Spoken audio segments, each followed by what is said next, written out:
So, part 1 was how to deal with DTs or unscouted proxy techs.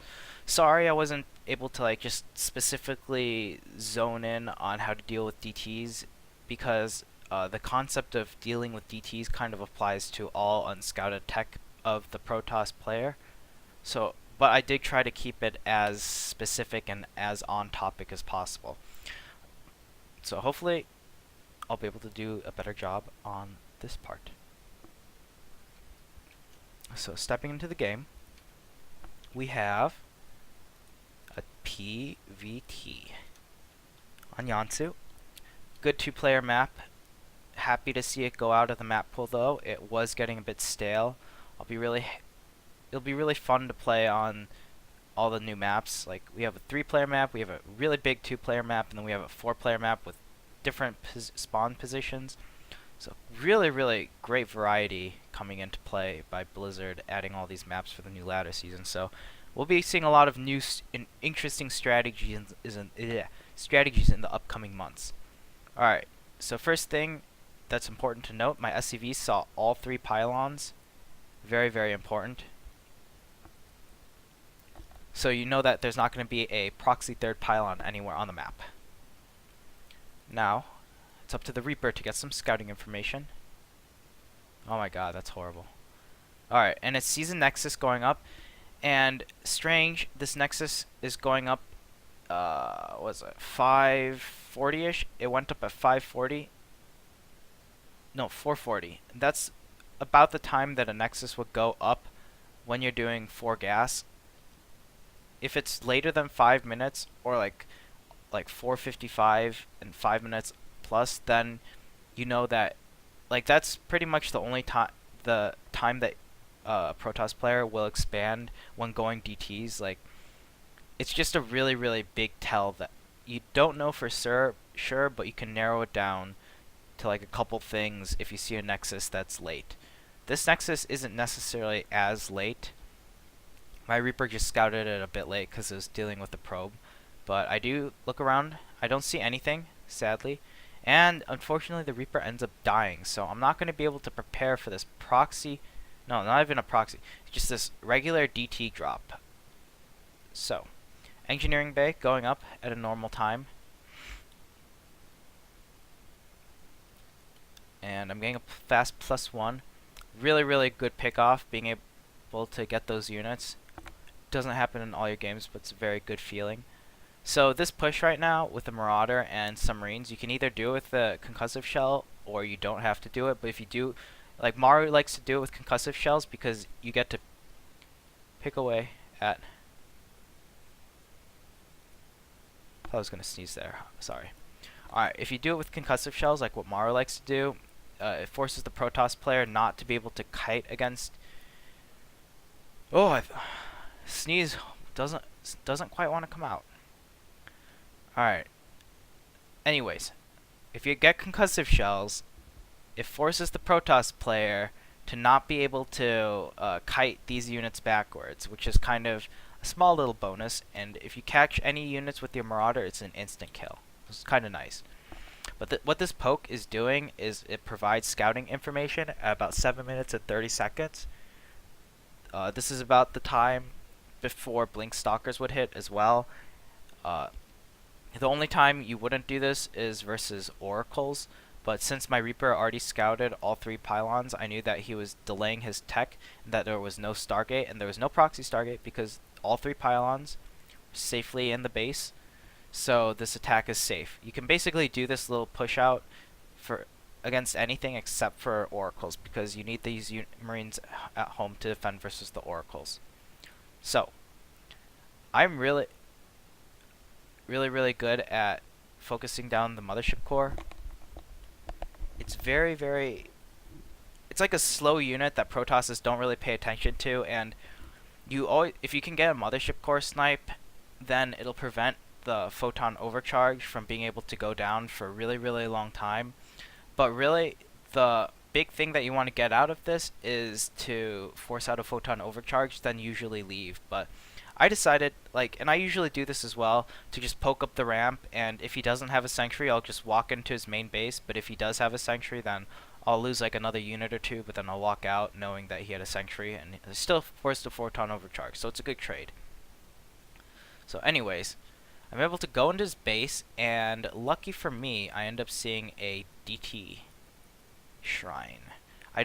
And I see the Robo Bay as well. So that was a really fortunate full scout for me. So as a result, the best response is to build a turret in your natural and to build one in your main.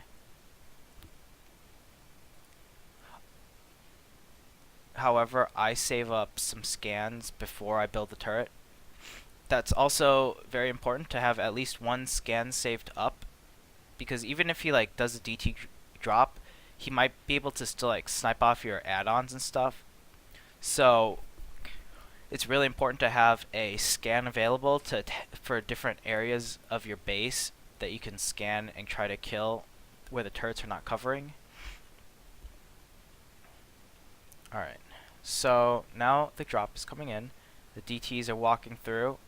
Not really able to get too much damage. Scan ends up killing it. Very, very good. Fortunately, he got the depot over there, so... Or did I cancel it? I guess I canceled it. Oh well. Alright, so, sorry, I'm getting a bit off topic, but if you see a obvious DT drop, Robo Bay, and the Dark Shrine, then a turret in your natural, turret in your main, and I also recommend a turret over here next to your production facilities.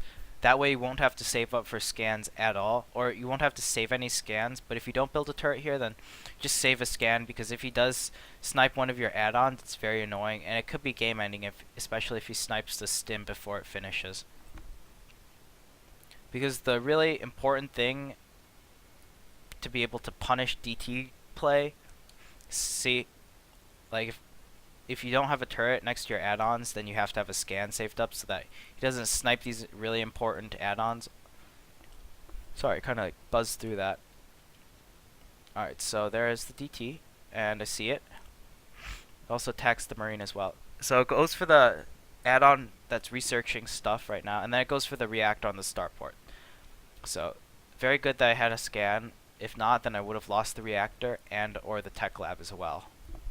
And if you don't, like now I don't want to save up scans, I want to be, or I don't want to use scans over here, I want to use scans when I'm pushing out, so I'm building a turret over here. And just having a third turret to cover these add-ons is very, very helpful.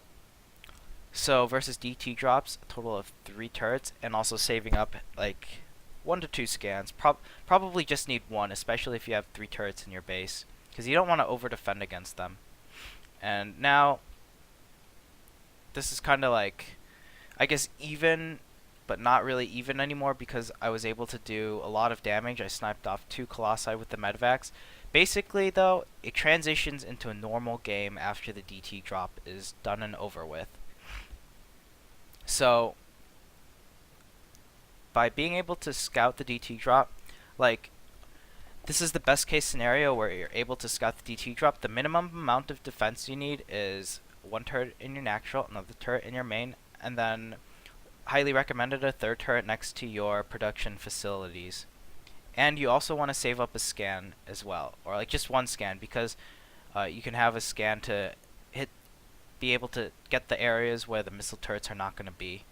And as for positioning of the missile turrets, 1 in your mineral line, the other covering your mineral line. It's also covering this entrance, and I also built a depot over here so that he can't slip over here past the turret, like past the bunker defense. So it kind of forces the DT to go here if it was to sneak in through the natural. So building placement also helps all the little things like just add up, and building placement is one of them. And then also having a turret over here, which I add in a little bit. And you just want the turret to be able to cover your most important add-ons. Always prioritize your upgrades over your reactors, because reactors can be built and you won't be that far behind. But if an upgrade gets cancelled, you lose a lot more time over it. Like, so let's say my starport was over here, I would still build a turret over here to cover the more important add-ons, I guess. So that's pretty much all for this game. I don't want to go into the rest of the game because it transitions into a normal game, and then I would have to go through all the different things that I do to win that individual game, but it's not relevant to defending versus DT drops anymore, because it's transitioned into a normal game essentially. So the last game that I want to show you guys is a DT drop that goes unscouted, and this player, he ends up doing a proxy DT drop. So he proxies the Twilight Council and the robotics, and the DT Shrine, but not the robotics facility. So this is arguably the hardest strategy to scout for, because even if you see the robotics facility in the main base, he still might be going for a DT drop, and you just don't know that because you haven't seen his tech proxied. So this is one of the more recent games, and I've really developed a good scouting pattern. So if I'm going for a CC first, can't let the SCV die, and if it does, then send another one out so you have one waiting. And I was able to see a fast expand. It was a fast expand off of one gas. He just took the second gas. So if we look at the Protoss's build, and by the way, DT drops do come. There is that sneeze. DT drops do come later than DT rushes, because you have to wait for the robotics facility and the War Prism. Like, you have to build the robotics facility and then you build this Twilight and then the Dark Shrine. So they do attack at the latest time, but they do have potential to do the most damage because of the mobility of the Warp Prism. So anyways, I see it's just going to be fairly normal expand. I see two pylons and an expand, and you know, this is the only time you would see two pylons and you know that there's not a proxy out, is when he only has two pylons, but you also see the expand, because the Protoss player essentially cuts a pylon to get the fast expansion out slightly faster. And so if this SCV died, worst case scenario, then it's important to bring another one out so that you can re-scout at a later time. And I'm going to scout right about now because his mothership core is out of position. But normally you'd want to scout at about 6 minutes to 6 minutes and 30 seconds. Just reset the SCV in. And like, you can just check if he has like a couple stalkers and a mothership core, or if his mothership core is out of position, like what happened at this game. I'm able to get a free scout off in his base. I see a robotics facility, and that's it. So I don't have a chance to see this. But what's important here is to note, like, this is what separates really good players from alright players, because for me, when I look into his base, like when I get a scout off like this, like at this timing, I know that a regular robotics facility should have gone down. Like right now, it's 19 seconds in, so he put down the robotics facility at 5 minutes and 30 seconds. There's no build where you would put down a robotics facility that late. If he was doing a regular Robo Forge build without proxying anything, then he would have built the robotics facility at 5:05 to 5 minutes and 15 seconds. So by seeing that this robotics facility is about half a minute, not half a minute, more like 15 to 20 seconds off from when it usually builds, and once again, this is a very, very sharp timing, I'm able to know that he's probably proxying, or he has some sort of hidden tech, because he wasn't able to build the robotics facility immediately. So if we look at the replay and the Protoss, so he builds the Twilight Council right now, and Twilight Council costs 100 gas, and a robotics facility also costs, wait for it, 100 gas. So if it was a normal robotics facility timing, it would have come down about now. But since he's squeezing out the Twilight Council first, he has to delay the robotics facility by and he's cutting the most amount of units too. Like, he's not getting he's now just getting a second stalker. His mothership core is out. He doesn't have a sanctuary or anything. Okay, so never mind. He's not really cutting units to get the robotics facility out, but he is he has to, like, he's getting his robotics facility out as fast as humanly possible. He has to get the second stalker because he hasn't scouted my base yet. But otherwise, he's getting it as fast as humanly possible. And here, I don't know anything. And this SCV scout, just by having an SCV scout here, and it's able to scout because the mothership core is out of position. So I don't look to see his gas count. I want to see like what's in his main base. And I see a robotics facility, and I can tell that like it should be done by now, or close to being done, but it's like less than halfway done, and that tips me off that he proxied a structure before the robotics facility, or he has like another structure over here, or like just somewhere where I didn't scout. It doesn't have you don't have to know that it's proxied. You just have to know that you didn't scout it, because it could just as well have been in his main base that I didn't scout it. It doesn't really matter compared to if it's his main base or if it's proxied. I just plain simply didn't scout it. So know that the robotics facility is coming out. That means it's not going to be an extremely fast DT rush, because he does have the robotics facility building.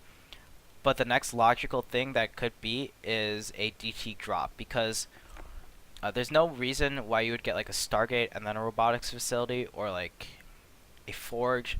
Well, you could get a forge and then a robotics facility, but you wouldn't be delaying the robotics facility. Like the only other tech structure that you would get before the robotics facility and then get the robotics facility at a slightly delayed time is a Twilight Council, and it is to do a DT drop. So my reaction to that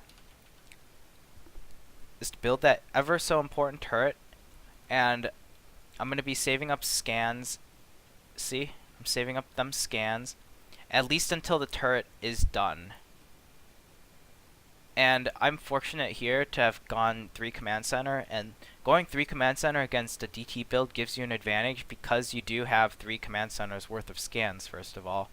So you do have a lot more leeway and wiggle room in terms of saving up your scans, and you do have a much bigger economy than the Protoss player. So as we can see here, his DT shrine is done. He has DTs coming, and this is the fastest possible timing. Like, the DT shrine just finished up. He had to wait a little bit because he was building a robo facility. So, like, he built the Twilight, then he built the robo facility, then he built the Dark Shrine, instead of building the Twilight and then the DT, and then just like sending out the DTs. So it is slightly delayed because he had to make room for the robotics facility. So now we see him going in. It's at about 8 minutes and 30 seconds. So if we remember the regular DT builds, they usually hit about half a minute to a minute earlier at like 7:20ish to 8 minutes. And I'm giving a wide berth of time in regards to build order, supply blocks, and just general, like, if you want to rush out the DTs, or if you want to do a more delayed economical build and not rush them out, but still like try to catch your opponent without any detection. So already I have some Marines over here because he does have a robotics facility, so there's a possibility that he could be doing a warp prism drop. And if he's doing like a warp prism drop and he does like, and he like cuts you off from the main base with the sentry and then like warps in DTs or something, and your main army's at the natural, then you just automatically die. So that's why I want to keep some units over here to prepare for that possibility. And like, he's really trying, but now I'm aware that there's DTs out, and he has 3 DTs, and look how fast they just tear apart the Marines. It's really sad how good DTs are against Marines. And I have a turret going up like as soon as possible because I wasn't too sure if it was DTs or not, or like, yeah, I wasn't too sure if it was DTs or not. I was like 95% sure, but I didn't want to blind counter it, so I only made 1 turret at the natural. But what I do have is I have scans saved up.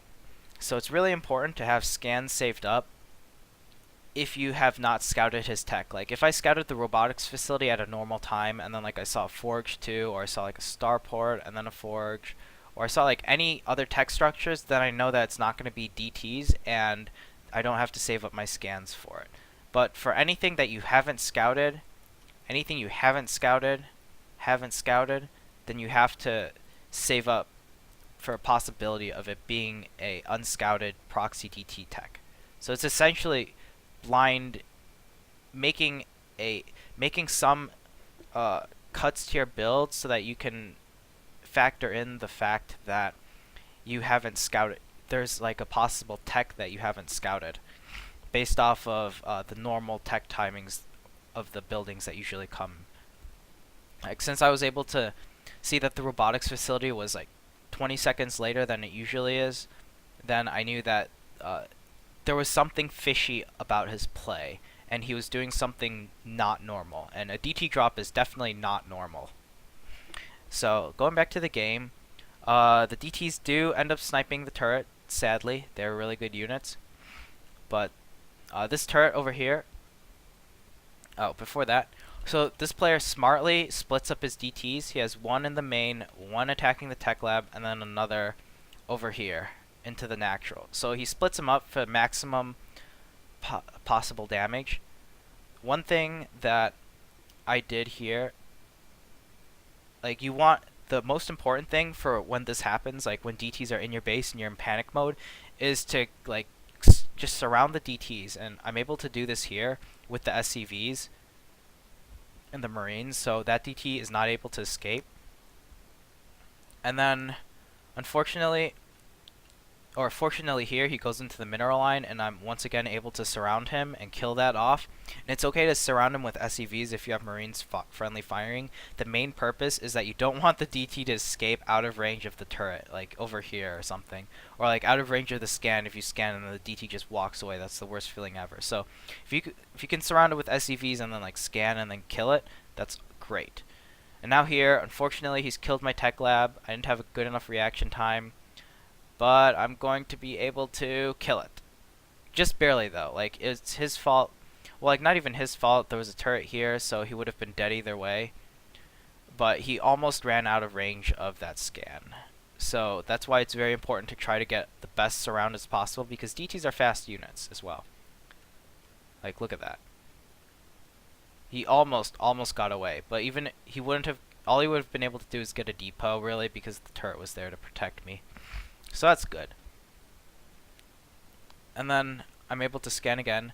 Like, obviously 3 command centers is very helpful, but if you don't have 3 command centers and you know that this is coming, or you can make an intelligent read that there's some sort of delayed or some sort of hidden tech that you don't know about because his regular tech is being delayed, then you should save up like at least 1 scan, 1 to 2 scans, because having a scan makes it so that you are able to get the missile turret down. A scan lasts for 12 seconds. A missile turret takes 25 seconds to build. So you only have to have a missile turret halfway done, and then you can scan, and then it'll stay alive. Like, you can scan in range of the missile turret, and it'll stay alive, or the scan will stay on long enough for your missile turret to finish and stay alive. And like, after you know it's a DT drop, it's really important to add a 3rd turret, like I'm doing, and like I did last game, to really protect your tech lab and production facilities. You don't want your tech lab to be sniped. Like, my stim got sniped, so I'm going to be kind of behind, but I do have 3 command centers, which is very good. So even though that did some damage, since I was able to clean it up, and I only had to use scans, and then the mine drop, I got really lucky because it was able to do a lot of damage, actually. It actually ended up doing more damage than his DTs did. So, like, this is just the build that I was doing, a Widow Mine drop, because I knew that he wouldn't have very fast detection after investing in the DTs. So Widow Mine drop, if not scouted, can do a lot of damage. It'll at least force him to make cannons and lose mining time. So it's a pretty safe risk or whatever, or a safe thing to do as a result of the DT drop. Kind of like just counter drop. And I'm also building a couple more turrets because I want to zone out the warp prism over here, and I want to also like zone it out over here as well, because these are 2 hard to reach positions of your army. Like, your army has to go all the way over here and then all the way over here. Whereas if I just have a turret here, it pretty much deters the warp prism from even landing here, and they would have to like have the warp prism here, land it here, and then send the units in over here. But I do have full detection range with these turrets, so my base is essentially covered. And I made so many turrets because I have 3 command centers. I can afford it, first of all, and I have all these add-ons that I don't want to get sniped. So that's why I make so many. I'm able to get the observer pick off. Very nice. I believe this gets another shot off. Yeah, like, so even if, like, I killed so many workers with the Widowmine drop, but regardless, he only was able to kill 5 workers, and I was able to clean up his DTs. So even only losing 5 workers and losing 3 or using 3 scans to kill 3 DTs is very, very worth it. And even though you won't be ahead, you won't be behind either. It will essentially be an even game. So you don't like think of it as you being ahead or being behind. Just think of it as a normal game, as if nothing even happened. So this game, it's kind of like, since I have 3 command centers, my supply is gonna spike up really, really big. And like, I've stabilized. I also did counter damage with the Widowmine drop, so I'm in a really good position. And from here on, it's just me being a better Terran player in general than this Protoss. And I'm able to like pick away at a couple things, not lose any units, force out a force field, pick off that stalker. Now, so like, this is my vision only, by the way, and like, I have complete vision of everything. And I know where his possible 4th base is. I also have a little marine over here to scout a warp prism coming over this path into my natural. And then I also have an army over here, and I know his 3rd base is up. So it's important in general to have good map vision, and you're able to like see Zealot warpins come in relatively fast, and then like, I knew they came from this direction, and I had the watchtower, so as a result I knew there was going to be a pylon somewhere over here. Even though I couldn't see it, that's where the Zealots were warped in from. But yeah, this is pretty much over. Supply difference is huge, and it's not because the DT drop was shut down effectively. It was because I went for 3 command centers and it didn't do enough damage to get him ahead or in a good position. But if you are able to shut down the DT drop without losing like an entire mineral line or 10 plus SCVs, then it will transition into a normal game. But if you lose 10 SCVs plus and you have to use a couple scans, then you're going to be in a behind position. And if you lose an entire mineral line, you're kind of just dead. So that's why it's always important to save up scans so that you can prevent the DTs from doing too much damage before like you get into an unrecoverable position. Whew. So that about wraps up this VOD for today. It's basically hopefully helped you guys in how to deal with DTs in general, DT drops, proxy DTs. And essentially what you are doing in order to defend against that is you are preparing for unscouted tech possibilities. I can't emphasize that enough. Because if you see like a Stargate, you know that's not going to be a DT drop. If you see a Robo facility that's on time and a Forge, you know it's not going to be a DT drop. If you see a Twilight chronoing out something, you know it's not going to be a DT drop. If you see a Twilight that's not chroning out something though, then you don't know if it's going to be DT drop, so you should still build a turret just to be safe.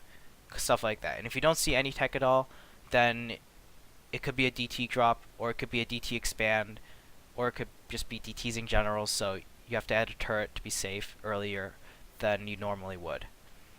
So it's all about just being able to stop the DTs before they do too much damage by having defense up in time. And it is completely worth it, because if you don't have any defense, you're going to lose the game straight up. But if you do have defense, then it puts you in a great position to really shut down and put a boot into the DT strats that the Protoss players try to do. And the last thing, very important, to also save up at least 1 scan on your command centers. Like, you can just check in the little production tab in like the center bottom of the screen where you can see like Marines building and SCVs. If you hover over the command centers, you can check for their scan energy. And you want to be saving up scan energy if you don't have a turret up. And even if you have a turret up and you don't know if it's going to be a DT drop or not, like you haven't seen him get a Templar Archives really fast that would eliminate a possibility of a DT drop, then you should save up a scan / build a missile turret in your main mineral line. And then against the DT drop, you don't want to overcommit and build like 3 turrets unless you absolutely know it's a DT drop. But if a DT drop has occurred and you defended it off, then putting a third turret next to your tech buildings is important so that you don't lose your important stim and combat shield upgrades. And so yeah, that just about wraps it up. I hope you guys enjoyed this video, and if you have any suggestions or other topics that you want me to cover, just leave a comment below and I will get to it as soon as possible.